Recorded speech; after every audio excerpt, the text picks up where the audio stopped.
Hey guys, I hope you're well. So, recently I done a video regarding Craig Silvey and the case against him.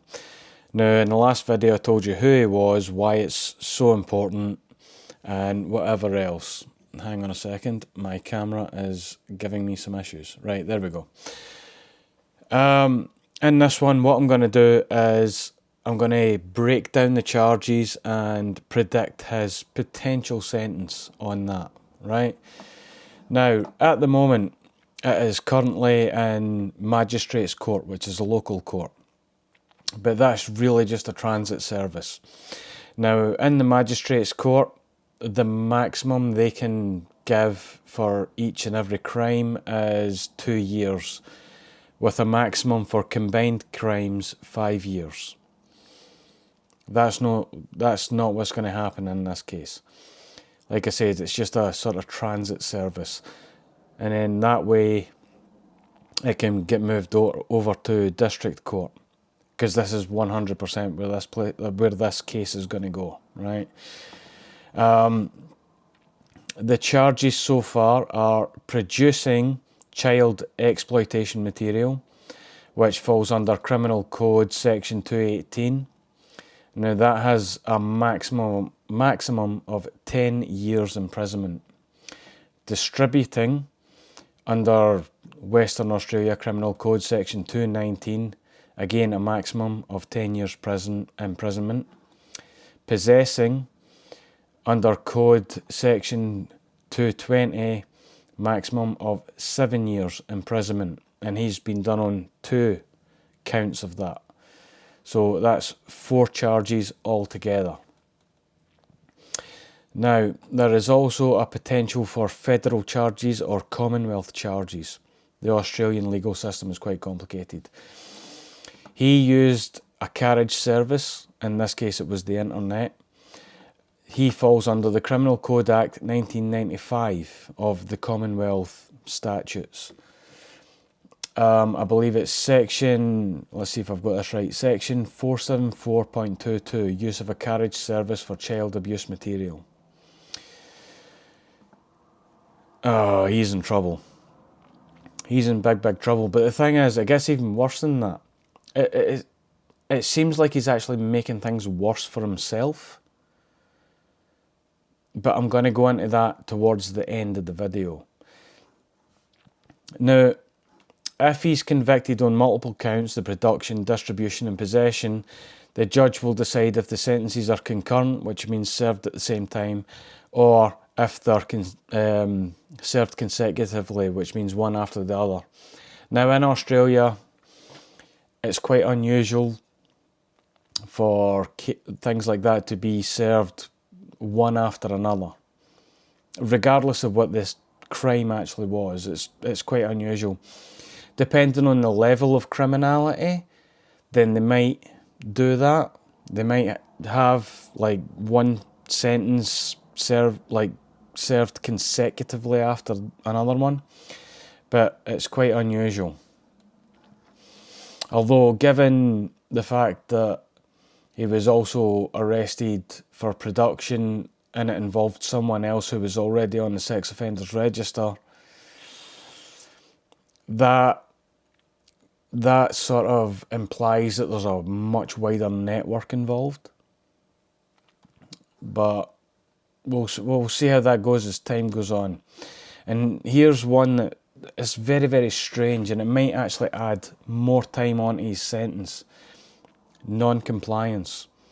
He was issued with an order to hand over passwords, and he is absolutely refusing to comply. Now, there's a couple of reasons for that.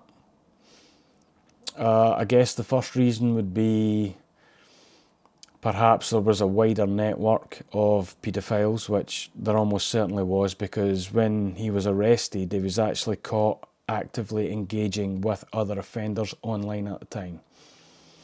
So he was clearly part of a network.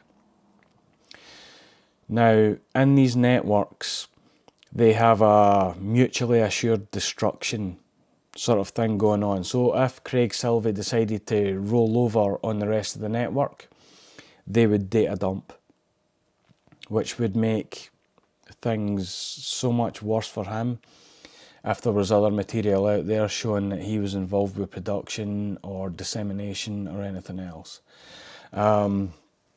It could be that there's significantly more evidence on his devices that would lead to a much, much longer sentence. And again, that's why but this is, the gamble that he's taken is crazy. Because they're going to get into it anyway. They will get into his devices regardless of this order. So I don't really understand why he's doing it. Unless it means he's either going to end up spending the rest of his life in jail, or it might be a tactical move by his legal team to perhaps buy them some time to fight the actual arrest warrant. Which again makes no sense, given the vast amount of evidence they already have against him.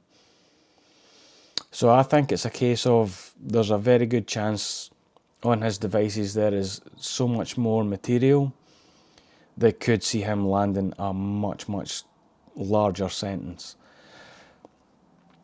I mean, like, if you refuse to comply, that's actually, if you're given one of these orders, I forget the name of it and I do apologise, but there is an order that the court can give to make sure you assist with the investigation, which includes handing over passcodes and things like that. I've actually got the legislation here. The Criminal Investigation Act, Section 61, that's Western Australia, and that's a Commonwealth law. Section 3LA, it's a minimum of 2 years, I believe. But due to the seriousness of the crime, it could carry up to 5 or maybe even 10 years. So this is a massive gamble for him. I mean, why would you gamble potentially 10 years of your life unless the things on your devices are monumentally worse and could get you into so much more trouble? I mean, overall, what we're looking at is, my prediction, if he decides to plead guilty, maybe a minimum of 15 years. If he decides to plead not guilty and take it to court, he could be looking at as much as 27 years behind bars. And that's insane. Again, this guy was Australia's darling. His books, he was a young adult author, and there are mitigating and aggravating factors as well. Aggravating factors, I would say the non-compliance. That's the biggest one. That's the one that actually carries a proper, penalty. The fact that he was a young adult author. I mean, a young adult author, he has access to young people. He's a source of authority. He has that power. These are all considered aggravating factors. And that's also going to build on to his end potential sentence. For me, my prediction, and I'm doing the same thing here, which I done with the whole Tory Woods case, I'm looking at the sentencing guidelines and sort of predicting what the outcome's going to be. I think at a very bare minimum, 15 years, but that's if he pleads guilty. If he pleads not guilty and it goes to court and everything else that I've mentioned, he's looking at least 27 years behind bars. It's one hell of a gamble he's taken by not giving over those passwords and not complying with the investigation. That's just, even in that situation, I wouldn't do it. There has to be something else that he's hiding. There's no other reason for it. He's either looking at life-ending sentence if he hands over the passwords, or like, and I mean like rest of his life in prison, like just bury the motherfucker under the jail, that kind of stuff. Or he's worried about the rest of the network data dumping and going mutually assured destruction on him. So yeah, we'll see how it goes. But I'm going to stay on top of it. His next court case is going to be next month, I believe. And I'll stay on top of that and I'll give you guys an update. And on that front as well, Tory Woods, she will finally be sentenced at the end of this month.